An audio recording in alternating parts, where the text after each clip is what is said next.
Hello everyone, welcome to AKSIS academy daily current affairs. క్షమించాలి, ఈరోజు కొంచెం వీడియో లేట్ అయింది because of some technical issues.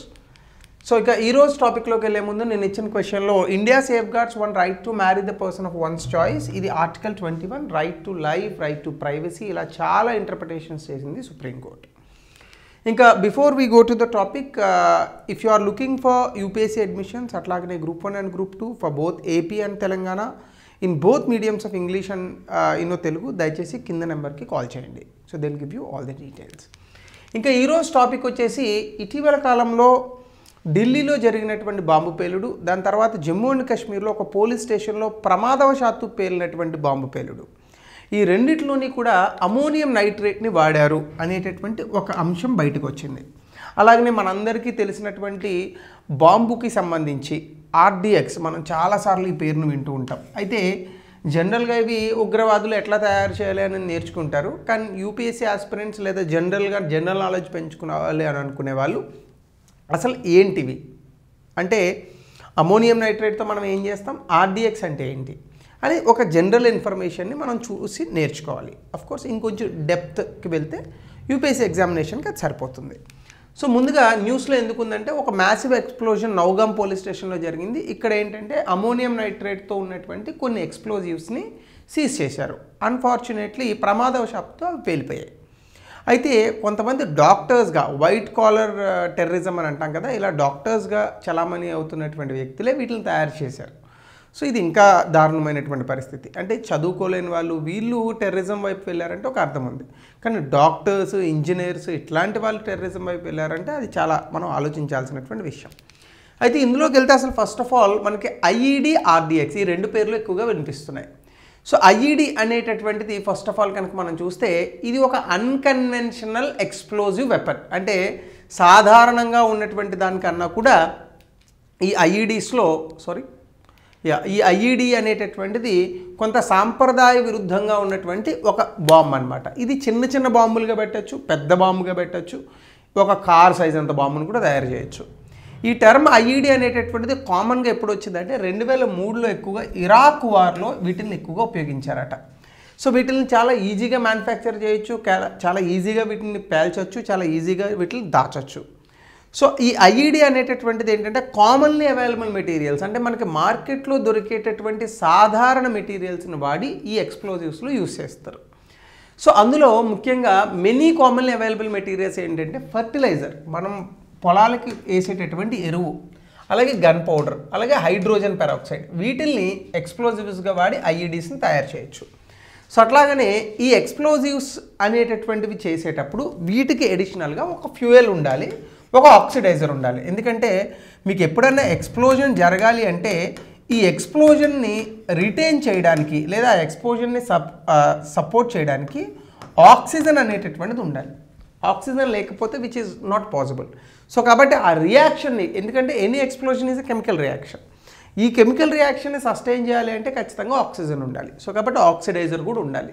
అయితే RDX అంటే ఏంటి, RDXకి ఫుల్ ఫామ్ వచ్చేసి రీసెర్చ్ డిపార్ట్మెంట్ ఎక్స్ప్లోజివ్ అని అంటారు, లేదా రాయల్ డెమోలేషన్ ఎక్స్ప్లోజివ్ అని కూడా అంటారు. అయితే ఇందులో నైట్రమైన్స్కి రిలేట్ అయినటువంటి మెటీరియల్స్ని ఎక్కువగా వాడుతుంటారు. ఇదేంటంటే ఆర్గానిక్ నైట్రేట్ మెటీరియల్, దాని నుంచి వచ్చినటువంటి ఒక కేటగిరీ ఆఫ్ ఎక్స్ప్లోజివ్స్. దీంట్లోనే రకరకాలుగా చెప్తారు, హెక్సోజన్, సైక్లోనైట్, T4 ఇట్లాంటి పేర్లతో చెప్తూ ఉంటారు. అయితే జనరల్గా మనకి RDXకి ఒక కెమికల్ ఫార్ములా ఉంది, C3H6N6O6 అని అంటారు. దీన్ని కనుక మనము కెమికల్ నేమ్ కెమిస్ట్రీలో కనుక చదివితే సైక్లోట్రైమిథైల్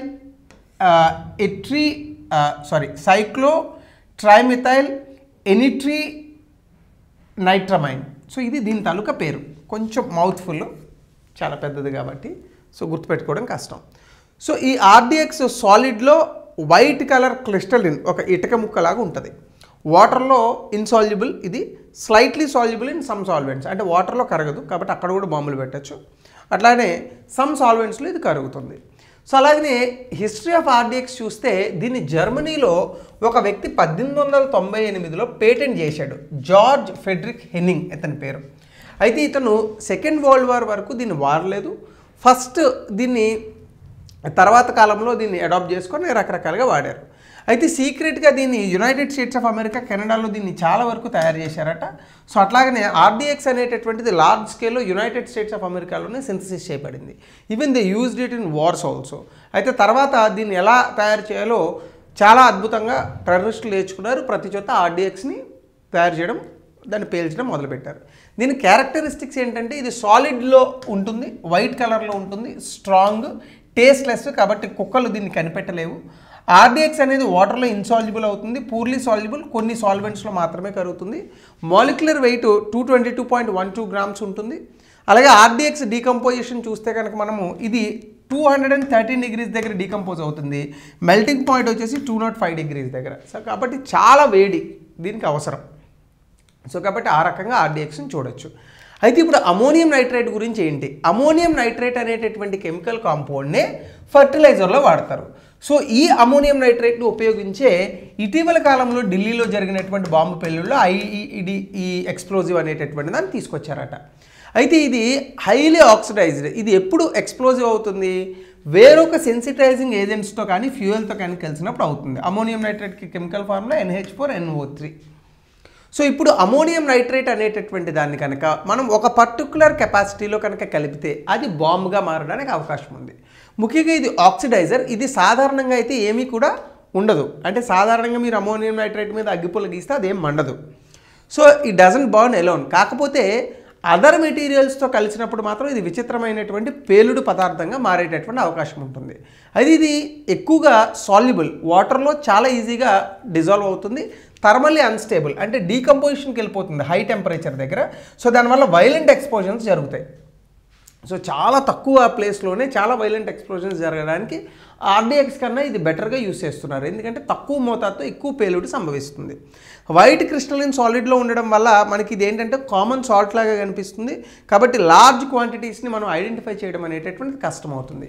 సో ఈ రెగ్యులేషన్స్ ఇండియాలో కనుక మనం చూస్తే ఎక్స్ప్లోజివ్ యాక్ట్స్ 1884 బ్రిటిషర్స్ కాలంలోనే దీన్ని ఎక్స్ప్లోజివ్ మెటీరియల్గా గుర్తించారు. దీని తర్వాత అమోనియం నైట్రేట్ రూల్స్ 2012 అని చెప్పి తీసుకొచ్చి మ్యానుఫ్యాక్చరింగ్ చేయడం కానీ, కన్వర్ట్ చేయడం కానీ, దీన్ని ట్రాన్స్పోర్ట్ చేయడం కానీ నిషిద్ధం.